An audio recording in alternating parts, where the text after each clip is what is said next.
Buttigieg has gone what I'm going to call beast mode across multiple media platforms, TikTok, Instagram, Twitter, CNN, about the texting leak that happened in the Trump administration that just came out early today. If you don't know, essentially, Pete Heath and a bunch of administration officials were texting classified information about war plans on a texting app. Yeah, so there's your background. So what I'm going to do in this video is I'm going to go through some of the responses on the right and some of the responses on the left. Pete Heath calling the leak deceitful and highly discredited. And let me tell you in a bit why that is wrong. Looking forward to it. One question. Can you share how your information about war plans against the Houthis in Yemen was shared with a journalist in The Atlantic? And were those details classified?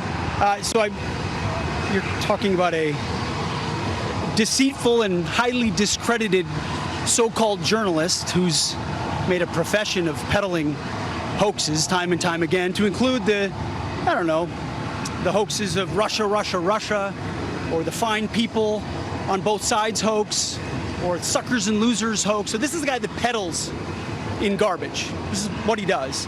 I would love to comment on the Houthi campaign because of the skill and courage of our troops. I've monitored it very closely from the beginning. And you see, we've been managing 4 years of deferred maintenance under the Trump administration. Our troops, our sailors were getting shot at as targets. Our ships couldn't sail through. And when they did shoot back, it was purely defensively or at shacks in Yemen. President Trump said, no more. We will reestablish deterrence.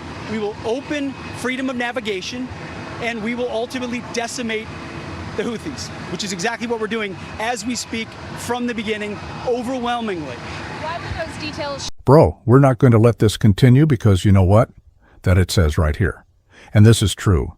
The National Security Council confirmed The Atlantic's reporting. So what is he going on about? Russia? Russia. And hoaxes, the National Security Council confirmed it. So sorry? You're in trouble. Here is how Jesse Waters explained. Did you ever try to start a group text? You're adding people and you accidentally add the wrong person. All of a sudden, your Aunt Mary knows all your raunchy plans for the bachelor party. Well, that kind of happened today with the Trump administration. Mike Waltz was putting together a group chat on Signal, an encrypted app, with the Secretary of Defense, the VP, and a bunch of other national security officials to collaborate on whether to strike Iranian proxies in Yemen who keep firing missiles and shutting down shipping. Well, National Security Advisor Mike Waltz accidentally added a reporter to the group text, and not a good reporter. Jeffrey Goldberg from The Atlantic, one of the biggest hoax artists around. Well, he heard some things he probably shouldn't have, but could have been a wee bit of a security breach. But it's not like they homebrewed a server and then bleached it or kept classified documents in their garages next to their Corvette. I'm sure it won't happen again. Oh my gosh. First off, love that little job they do there. They put him next to Nancy Pelosi as if like he's not a reporter and said he's somehow compromised because he was at an event where Nancy Pelosi was asked questions by him. Ridiculous. Secondly, this is totally different than the email thing and some boxes in the garage. First off, Trump did this, okay? Trump did this, and here, we're actually going to go WR to Pete Buttigieg right now because he explains this so well.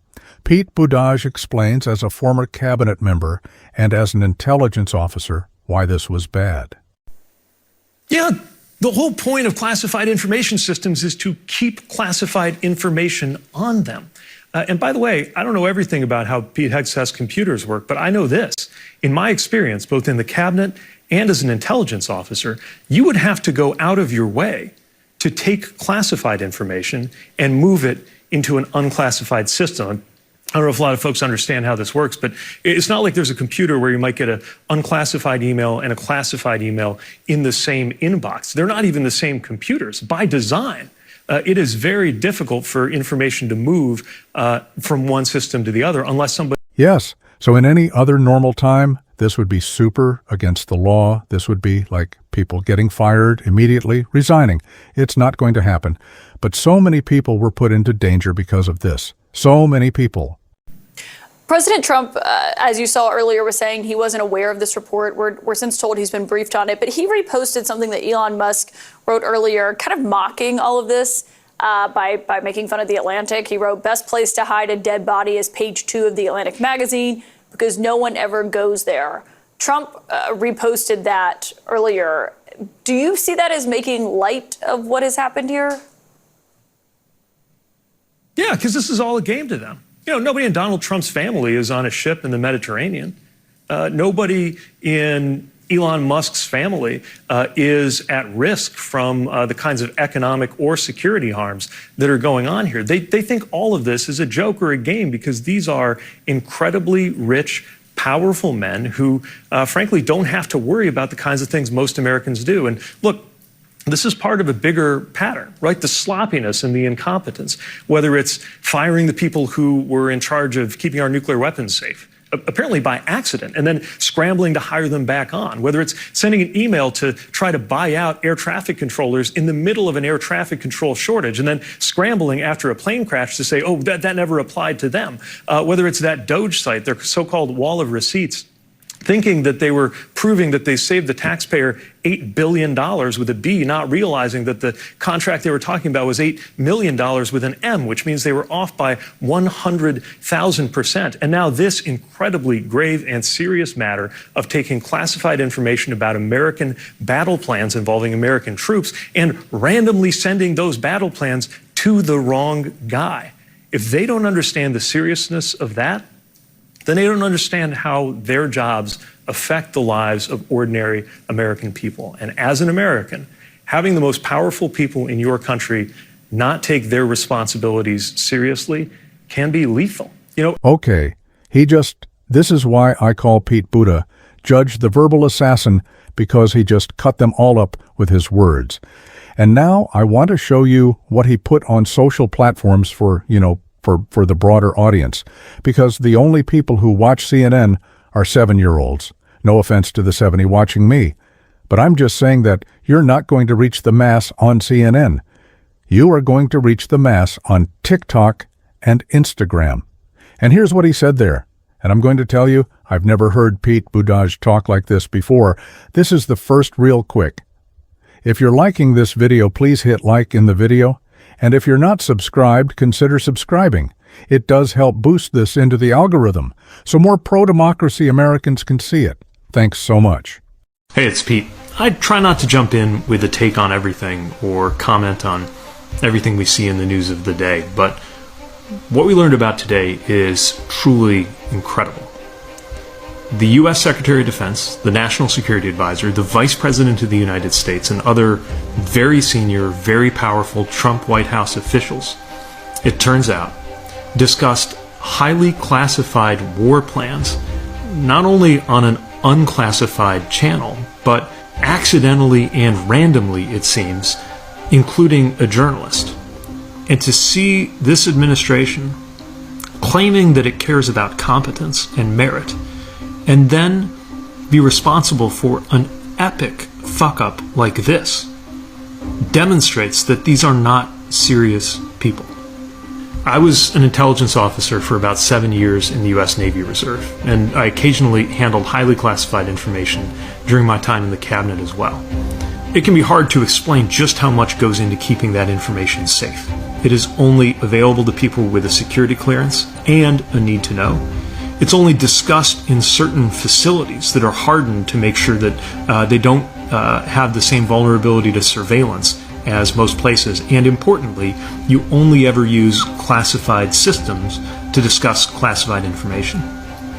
So America needs answers on why an unclassified, commercially available app was used, and even more importantly, how some of the most powerful people in this country didn't know that they accidentally included a journalist while they were discussing classified war plans that they had yet to authorize and execute. This is not something that's just important for its own sake. I know Americans who lost their lives because of intelligence failures.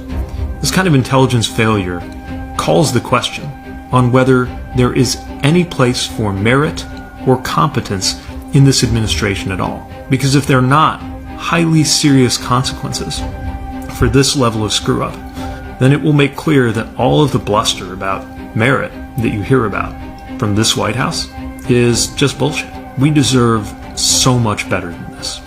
It is getting clearer by the day that the people in charge of the American government cannot keep the American people safe.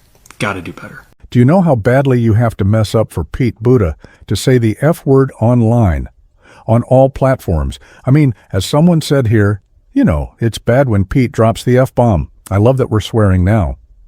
When Mr. Pete uses up in a sentence, you should probably be paying attention, so it truly is like hearing a swear word in church totally necessary. I'm glad he did it, and we'll end with this.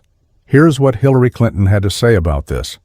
You have got to be kidding me, because as you know, this is one of the reasons why people felt like they couldn't trust Hillary Clinton, because she had some emails on a private server, none that had to do with war, and certainly she didn't invite someone to see unclass or to see classified information. So we're going to keep following this story. This is certainly not the end. I imagine this is going to be a big one. So let's just keep seeing where the follow it is. Definitely subscribe and like the channel just so you can keep up with the updates. And I will see you next time. Thanks so much.